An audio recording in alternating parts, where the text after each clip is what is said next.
पूरी दुनिया में ये सबको पता है कि बॉलिंग की स्पीड बढ़ाना बहुत इंपॉर्टेंट है in order to play for your country, for your franchisee. लेकिन अगर आपको स्पीड बढ़ानी है तो आपको अपनी बॉलिंग के बारे में पता होना ज़रूरी है कि आपकी बॉलिंग की स्पीड कहाँ कहाँ कट सकती है और कहाँ से फोर्स ट्रांसफ़र हो सकती है। आज हम बात करने वाले हैं बैकफुट के ऊपर। और बैकफुट एक ऐसी चीज़ है जो आपकी पूरी बॉलिंग को एंकर करता है। बेसिकली अगर आपका बैकफुट सही है तो आप 90% ऑफ द टाइम बॉल अच्छा डालेंगे। दूसरा, आप बहुत तेज़ डालेंगे। बेसिकली मेरे कहने का मतलब है कि अगर आपका बैकफुट कोलैप्स होगा तो आपकी एनर्जी भी लूज़ होगी, आपकी स्पीड भी लूज़ होगी और आप इनएक्यूरेट भी हो जाएंगे। तो आज इस वीडियो में बहुत सारी ऐसी वैल्यू मिलेगी जो आपकी बहुत सारी कन्फ्यूजन दूर करेगी। जो मैंने अभी तक बात बोली है, अगर आप उसको ध्यान से सुन चुके हैं, आज इस वीडियो में जानेंगे कि बैकफुट को हम और बेहतर कैसे कर सकते हैं। अगर ये कोलैप्स हो रहा है तो एनर्जी क्यों कट रही है, क्यों स्पीड कट रही है। दूसरा, इसका क्या रिलेशन है आपकी बॉलिंग स्पीड से और एक्यूरेसी से। हाय, माय नेम इज़ अंकित पाठक और मैं पिछले 13 साल के एक्सपीरियंस से ये कोशिश कर रहा हूँ कि आपको मैं वो लर्निंग दे सकूँ जो मुझे नहीं मिली थी। सो स्टार्ट करते हैं।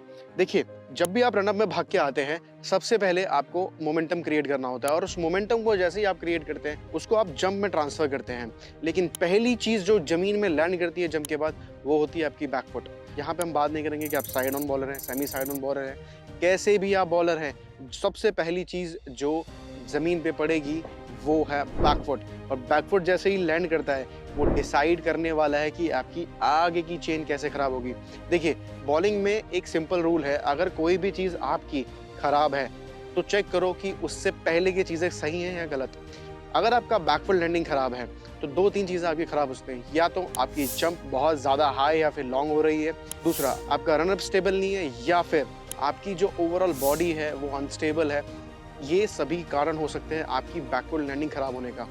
जैसे ही आप अपनी बॉलिंग को बार बार रिव्यू करके अपनी प्रॉब्लम का पता लगा लेंगे, एग्जैक्टली बैकवर्ड लैंडिंग क्यों खराब हो रही है। देखिए, लोग कोशिश करते हैं कि अगर उनका बैकवर्ड लैंडिंग खराब है, कोलैप्स हो रहा है बार बार, तो वो इसकी स्टिफ होने की ड्रिल करते हैं, जो कि आप इंस्टाग्राम और यूट्यूब पे भर भर के देखते हैं। लेकिन ये चीज़ें ऐसे काम नहीं करती। बैकफुट लैंडिंग का कोई लेना देना नहीं है उन एक्सरसाइजेस से। बैकफुट आपकी स्पीड में कैसे कंट्रीब्यूट करता है, ये मैं आपको एक बेसिक एग्जांपल से समझाना चाहता हूँ। देखिए, अगर जब आप चलते हैं तो आपको नेक्स्ट स्टेप पे पहुंचने के लिए दूसरा पैर पूरा रखना ज़रूरी है। और अगर किसी भी लेग में पावर कम है या एक लेग वीक है तो आप नेक्स्ट वाले स्टेप पे भी एनर्जी लीक करोगे। ऐसे में ये बहुत ज़रूरी हो जाता है कि आप इस चीज़ को समझो।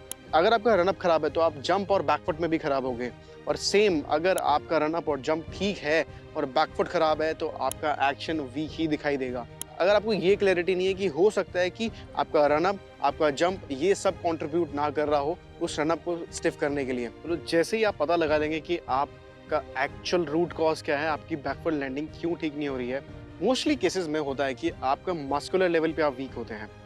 दूसरा, टेक्निकल फॉल्ट्स होते हैं, लेकिन मैंने जितने वीडियो बनाए हैं, अगर आप उन सब पे काम करोगे तो ये टेक्निकल फॉल्ट मैं मान के चलता हूँ आपके कवर हो चुके हैं। अगर आपका मस्कुलर फॉल्ट है, मतलब आप अपनी बैकफुट का लोड ही नहीं ले पा रहे हैं, तो ऐसे में ये ज़रूरी हो जाता है कि आप स्पेसिफिक एक्सरसाइज करना चालू करें। Start with simple calf raises. इसमें आप जितनी ज़्यादा वॉल्यूम देंगे उतना बेहतर आपका स्ट्रेंथ लेवल बिल्ड होगा। जैसे जैसे काफ रेसेस में आप प्रोग्रेस करेंगे, आपके पास एक बेसिक स्ट्रेंथ डेवलप हो जाएगी। आफ्टर दैट आप आइसोमेट्रिक एक्सरसाइज की तरफ भी जा सकते हैं। इस वीडियो में आप देख सकते हैं कि ये बच्चा कैसे आइसोमेट्रिक एक्सरसाइज को परफॉर्म कर रहा है। और जैसे ही आप आइसोमेट्रिक पे थोड़ी थोड़ी कमांड बनाने लगेंगे, जिम के अंदर स्पेसिफिक एक्सरसाइजेस में आपको कोशिश करनी कि राइट अवे आप इसको शॉर्ट रनअप से ट्रांसफर करें। जितना ज़्यादा आप शॉर्ट रनअप से अपने बैकफुट को स्टिफ रखेंगे, उतना बेहतर आप अपनी बॉलिंग में एनर्जी ट्रांसफर कर पाएंगे। ये आपको सिर्फ इस वीडियो को देख के सुन के समझ में नहीं आएगा, आपको ये प्रैक्टिकली अप्लाई करना पड़ेगा। जितनी ज़्यादा आप प्रैक्टिस करोगे और जितना ज़्यादा चीज़ों को बैलेंस रखते हुए, आपको बहुत ज़्यादा अपने काफ को थकाना नहीं है।